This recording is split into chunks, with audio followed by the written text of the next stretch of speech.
Assalamualaikum warahmatullahi wabarakatuh. Sebelumnya kita berdoa dulu ya. Nah, berdoa dimulai. Selesai. Nah, terus kita absensi terlebih dahulu ya. Si A hadir, oh ya hadir. Si B, oh ya hadir.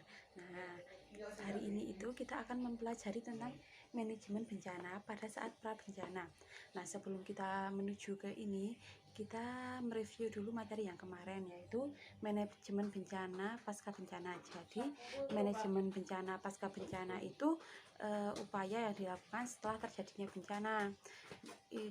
Nah, itu berupa sarana memperbaiki sarana dan prasarannya yang rusak.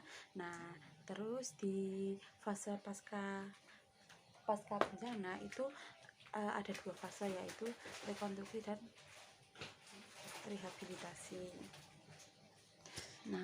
Nah, dalam materi manajemen bencana pada saat pra bencana ini, mahasiswa diharapkan memahami pengertian dulu dari manajemen bencana tersebut, terus mengetahui tujuan dari diadakannya manajemen pra bencana. Nah, terus mengetahui mekanisme manajemen bencana. Selanjutnya mengetahui tentang fase manajemen bencana tahap pra bencana. Nah, untuk kegiatan hari ini nanti saya akan menyampaikan materinya terlebih dahulu. Terus selanjutnya kita akan membentuk kelompok. Di sini ada berapa orang ya? Ada 30 ya. Nah, berarti nanti kelompoknya dibagi menjadi 6. Jadi setiap kelompok itu ada 5 orang. Nah, setelah membagi kelompok, nanti saya akan membagikan tema tentang jenis bencana. Nanti per kelompok itu mendiskusikan tahapan pra bencananya untuk bencana tersebut itu seperti apa, seperti itu ya. Paham nggak sampai sini? Nah, kita sekarang lanjutkan ya ke materi hari ini.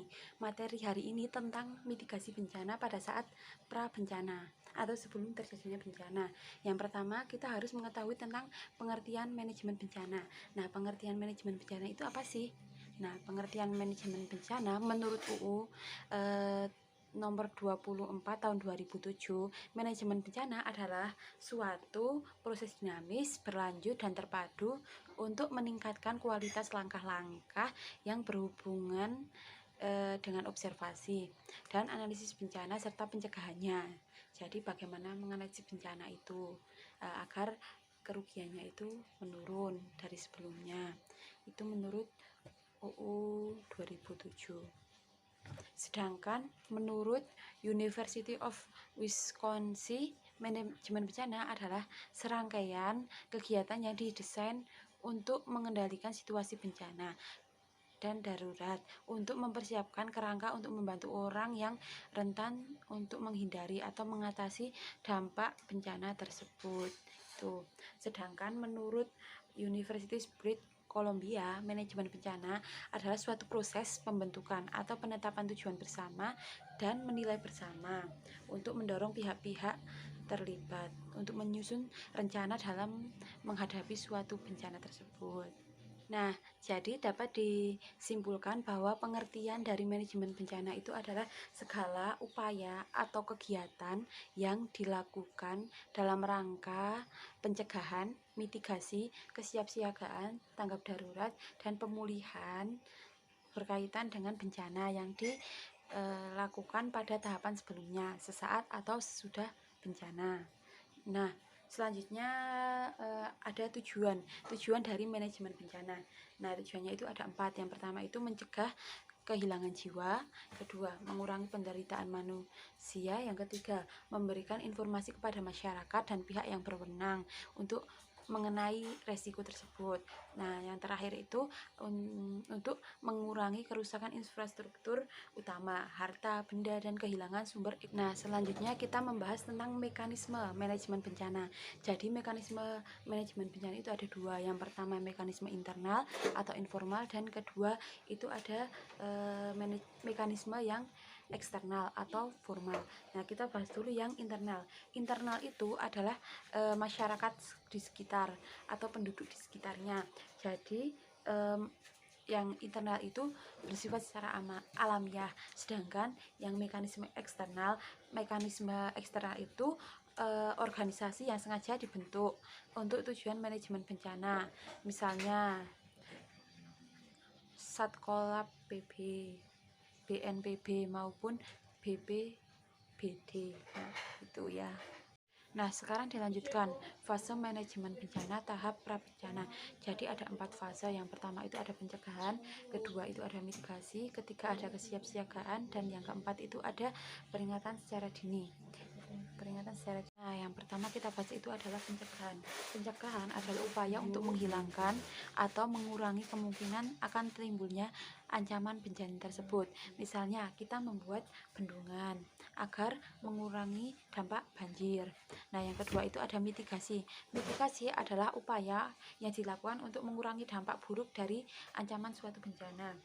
Misalkan itu penataan kembali lahan desa agar terjadi banjir tidak menimbulkan kerugian yang besar. Terus selanjutnya itu ada kesiapsiagaan. Kesiapsiagaan itu adalah persiapan rencana untuk bertindak ketika terjadi bencana tersebut. Nah, yang terakhir itu ada peringatan dini. Peringatan dini adalah serangkaian kegiatan pemberian peringatan sesegera mungkin kepada masyarakat oleh pihak yang berwenang, seperti itu. Apakah sampai sini sudah paham semua? Nah, kalau sudah paham semuanya, kita lanjut pembagian kelompoknya. Nah, ini kan ada 30 orang. Nah, nanti dibagi menjadi 5 kelompok. Jadi setiap kelompok itu ada 6 orang.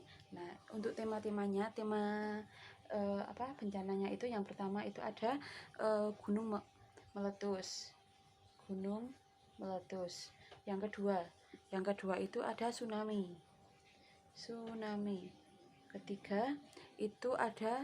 Yang ketiga itu ada banjir. Yang keempat tanah longsor.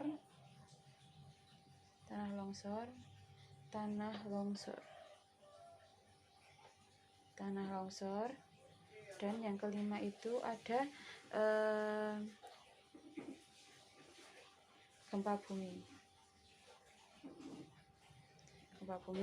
Nah, jadi nanti setiap kelompok ini mendiskusikan tentang tahap prabencana pada bencana Gunung Merapi, tsunami, Gunung Merapi. Misal kelompok 1 itu dapat Gunung Merapi ya. Nah, nanti mendiskusikan tentang tahap prabencana pada saat terjadinya Gunung Merapi.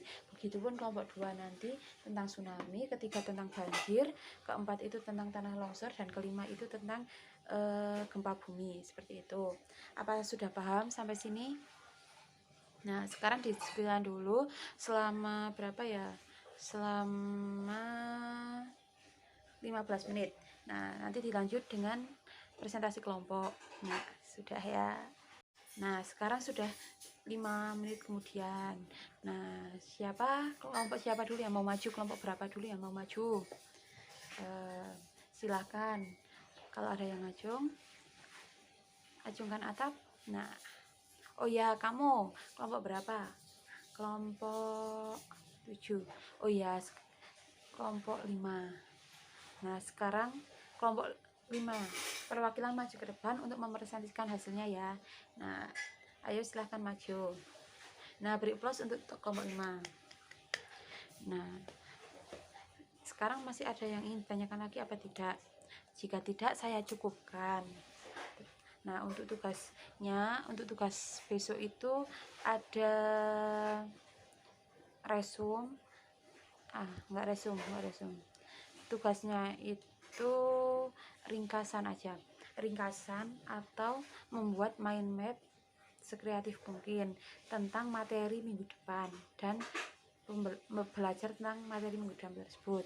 Terus menuliskan refleksi diri pada hari ini dan diketik dan dikumpulkan itu dalam bentuk softfile, maksimal nanti malam pukul 23.59.